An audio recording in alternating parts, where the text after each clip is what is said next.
she was not with us. And it was just this overwhelming sense of gratitude that I had that we were able to be where we were at that time, and it wasn't her moment. Clearly, if it weren't for the CPR, I wouldn't be here.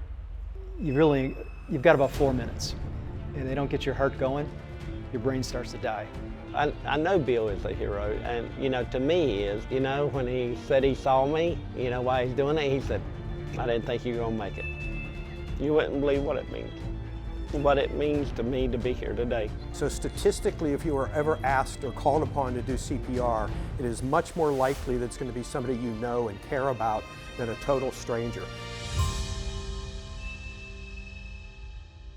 Every year in the United States, about 400,000 people experience sudden cardiac arrest, and most of those occur in the home. So that means that if that happens to one of your loved ones, there may not be anybody else around to help, so it's so important that we know how to save our loved one's life. CPR now has changed to become much easier to perform. We don't do mouth-to-mouth breathing for somebody anymore because we've learned, first of all, it's a little bit unhygienic, but more importantly, we've learned that the person who has collapsed has enough oxygen in their blood for at least 4, 5, 6 minutes.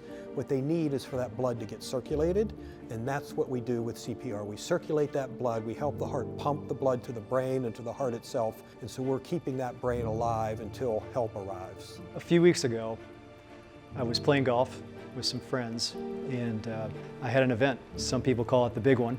I didn't feel anything. I didn't know it was coming, but it was a major heart attack. I learned about 2 days later that I experienced cardiac arrest. I never had a history of heart problems in my life. Of course, it was in the family, but I did feel symptoms, which I later understood that's what they were, but I thought I was tired from working all the time. The last thing I remember was everything just went white. Well, I was a medic in the Army, and then I was an ultrasound tech. I realized that I only knew the old way of doing CPR, which was giving compressions and breaths. I learned that it had changed and it's only compressions. We had staff training, and Jim was our teacher. He's very passionate about our island learning CPR. 2 hours later, I was making a phone call to 911, and my husband performed compressions on a woman at a restaurant. I'm a paramedic. I have fallen in love with things related to the heart, and I also love to teach. And so this just seems like a natural pairing.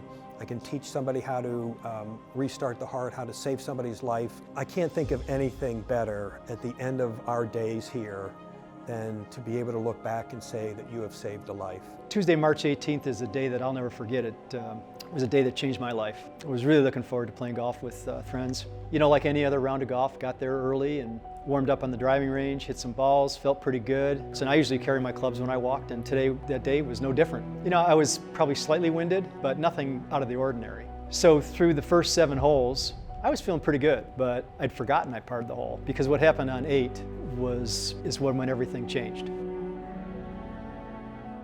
I was told that I collapsed, had a heart attack, and actually went into cardiac arrest. Mike, my friend, went immediately into action with CPR. And then there was a lady that came up, and she took turns with Mike until an emergency vehicle arrived. The day I was going good, I was mowing yards, and then about the 4th yard I came to, I was not feeling good at all. It's like a cold sweat. It just wasn't feeling right.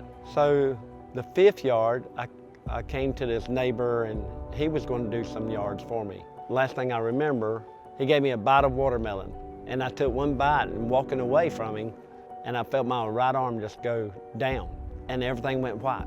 I learned that what happened during that time, I mowed a whole yard.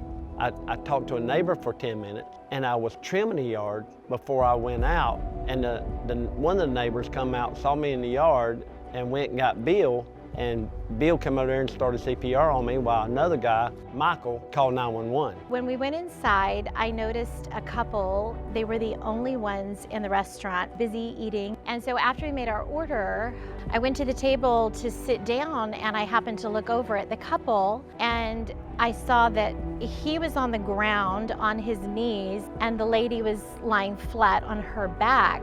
I said my husband's name. I said, Philip, and I had just had knee surgery, so I couldn't move very quickly. I got my phone as I was dialing 911. The lady's husband was calling her name. I told my husband, I said, you have to do CPR. You have to get down there and do that. I can't. He said, I don't know if I can. And I said, you can do it. You have to do it. You have to do it. So he got down and I started speaking to the dispatcher, that I had an unresponsive lady. She was blue, not breathing, and that my husband was doing compressions. And it seemed like forever and very chaotic, but I think it was only a few minutes from when they got there. And I'll say my husband did a beautiful job. He did not quit until he was relieved. Nationwide, the survival rate is less than 10%. But there are communities who have done significant training like we are trying to accomplish and have seen the survival rate dramatically increase. With the help of the Nassau County Board of Commissioners and others here, we are trying to accomplish the same thing that other communities have accomplished. We want more people to stay alive. We want more people to get better. We want more people to go home to their families after an event like this. You know, it's an event that changes your view of life forever. My wife, during this whole event, she's been fantastic. I'm grateful that my friends that I was golfing with, and especially Mike, knew CPR. If you have a chance to take a CPR class, you're taking a chance of helping somebody, of bringing them back to life. Our lives intertwined for a reason, so that she would have an opportunity to be with us longer. I've learned that we're not supposed to shy away from opportunities to serve other human beings. We have to step in. We have to show compassion, even if we don't know the outcome. What a privilege.